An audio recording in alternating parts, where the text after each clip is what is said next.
Hi friends, welcome to my channel. இன்றைக்கி நம்ம சேனலில் என்ன பார்க்க போகிறோன்னா, ஒரு சூப்பரான மண் சட்டியில் செஞ்ச மீன் குழம்பு தான் பார்க்க போகிறோம். இதே மாதிரி உங்கள் வீட்டில் உள்ளவங்களுக்கு செஞ்சு கொடுத்து பாருங்கள், சூப்பராக இருக்குன்னு சொல்லுவாங்க. ஒவ்வொருத்தவங்க ஒவ்வொரு ஸ்டைலில் மீன் குழம்பு வைப்பாங்க. இது என்னோடய ஸ்டைல் மீன் குழம்பு. வாங்க இதை எப்படி செய்யலான்னு பார்க்கலாம். அதுக்கு நான் ஒரு பாத்திரத்தில் எலுமிச்சை பழத்தை விட கொஞ்சம் அதிகமான அளவுக்கு புளியை ஒரு 5 நிமிஷம் ஊற வச்சு கல்லுப்பு சேர்த்து நல்லா கரைச்சி புளி தண்ணி ரெடி பண்ணி வச்சுக்கிறேன். அந்த புளி தண்ணியில் நம்ம வீட்டிலேயே அரைச்ச குழம்பு மிளகாத்தூள் 3 டேபிள் ஸ்பூன் சேர்த்துக்கிறேன். இந்த ஒரு குழம்பு மிளகாத்தூள் இருந்தால் போதும். நம்ம கறி குழம்புலேருந்து வத்த குழம்பு வரைக்கும் இது எல்லாத்துக்குமே சூப்பராக இருக்கும். இதே நம்ம தனியா, மிளகா, ஜீரகம், சோம்பு, கடலைப்பருப்பு, மிளகுன்னு எல்லாமே சேர்த்து அரைக்கிறதுனால நம்ம தனித்தனியாக எந்த தூளுமே இதில் சேர்க்கணும்னு அவசியம் இல்லை. நான் அதில் 3 டேபிள் ஸ்பூன் சேர்த்து தனியாக கரைச்சி புளித்தண்ணியோட கரைச்சி எடுத்து வச்சுக்கிறேன். அதுக்கப்புறம் இதை நான் மீன் குழம்புக்கு தாளிக்கிறதுக்கு மெயினாக சின்ன வெங்காயம் தான் இதுக்கு தேவை. நான் ஒரு 15 சின்ன வெங்காயத்தை கட் பண்ணி எடுத்து வச்சுருக்கேன். அதுக்கப்புறம் 2 மீடியம் சைஸ் தக்காளியை கட் பண்ணி வச்சுருக்கேன். அப்புறம் கொஞ்சம் கருவேப்பிலை, அப்புறம் 4 பச்சை மிளகாயை கீறி வச்சுருக்கேன். அப்புறமா இந்த மீன் குழம்புக்கு ஒரு மாங்காயை கட் பண்ணி வச்சுருக்கேன். அவ்வளவுதான். இதை வாங்க எப்படி செய்யலான்னு பார்க்கலாம். அதுக்கு நான் ஸ்டவ் ஆன் பண்ணி மண் சட்டியை வச்சுருக்கேன். மண் சட்டியில் மீன் குழம்பு வச்சாலும் அதோட சுவை இன்னும் சூப்பராக இருக்கும். மண் சட்டியில் நான் இதை தாளிக்கிறதுக்கு 4 டேபிள் ஸ்பூன் ஆயில் சேர்த்துருக்கேன். நீங்கள் கடலெண்ணெய், நல்லெண்ணெய் எது செஞ்சாலுமே மீன் குழம்பு நல்லாயிருக்கும். இதை தாளிக்கிறதுக்கு நான் கறிவடகம் சேர்த்துக்கிறேன். இந்த கறிவடகமுமே நம்ம வீட்டிலே செஞ்ச கறிவடகம் தான். இதிலேயே நம்ம சின்ன வெங்காயம், விளக்கெண்ணெய், மஞ்சத்தூள், வெந்தயம் இதெல்லாம் நம்ம சேர்த்து செய்கிறதுனால இதோட தாளிக்கிறதுக்கு இதோட மனம் சூப்பராக இருக்கும். இந்த கறிவடகத்தில் நிறைய பேர் துவையல் செஞ்சு கூட சாப்பிடுவாங்க.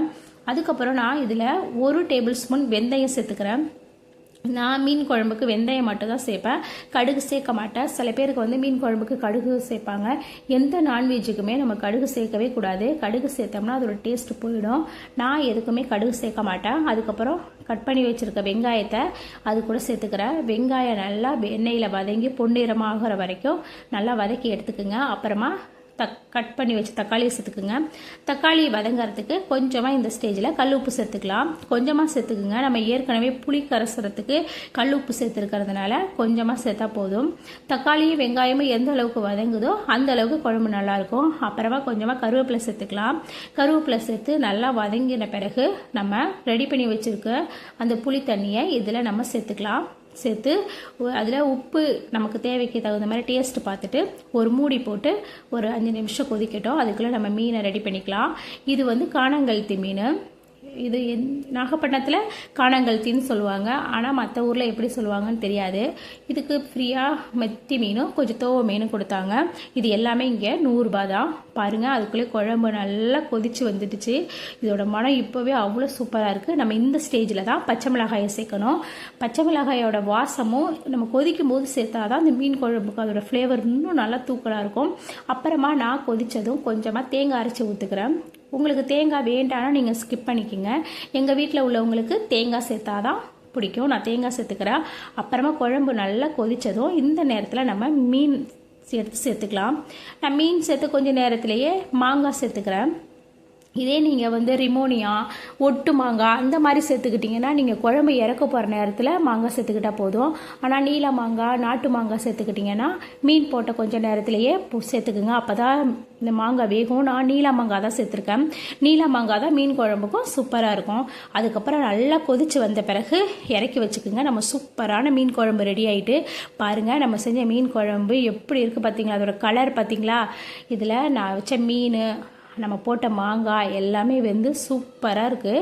இதே மாதிரி நீங்கள் உங்கள் வீட்டில் உள்ளவங்களுக்கு மீன் குழம்பு வச்சு கொடுங்க, கண்டிப்பாக பாராட்டுவாங்க. அதுக்கப்புறம் நான் ஒரு தட்டில் சுட சுட சாதத்தை போட்டு அதில் நான் வறுத்து வச்சேன் 2 மத்தி மீன், கொஞ்சம் தோவ மீன் வச்சு நான் செஞ்ச மீன் குழம்புல உள்ள ஒரு மீன் மாங்காய் போட்டு சாப்பிட்டா அதோட டேஸ்ட்டு வேறு லெவலில் இருந்துச்சு ஃப்ரெண்ட்ஸ். ஒரு நீயானால ஒரு அம்மா சொல்லுவாங்க, மீன் குழம்பு கொதிக்கும் போதே கொஞ்சமாக சாதத்தை போட்டு அந்த சூட்டோடு சாப்பிடும்போது அதோட சூடு போய் வயிற்றில் சுடணும் அப்படின்னு சொல்லுவாங்க. அந்த அளவுக்கு எல்லாருக்குமே மீன் குழம்பு ரொம்ப பிடிக்கும். அவ்வளவுதான். இன்றைக்கி இது என்னோடய ரெசிப்பியில் சூப்பரான மீன் குழம்பு பார்த்தாச்சு. நாளைக்கு வேறொரு ரெசிப்பியை பார்க்கலாம். அதுக்கு என்னோட சேனல் பிடிச்சிருந்துச்சுன்னா மறக்காமல் சப்ஸ்கிரைப் பண்ணிக்கிங்க. உங்கள் ஃப்ரெண்ட்ஸுங்க எல்லாருக்கும் ஷேர் பண்ணி விடுங்க, லைக் பண்ணி விடுங்க. அவ்வளோதான். நாளைக்கு வேற ஒரு ரெசிபியில் சந்திக்கலாம். பாய்.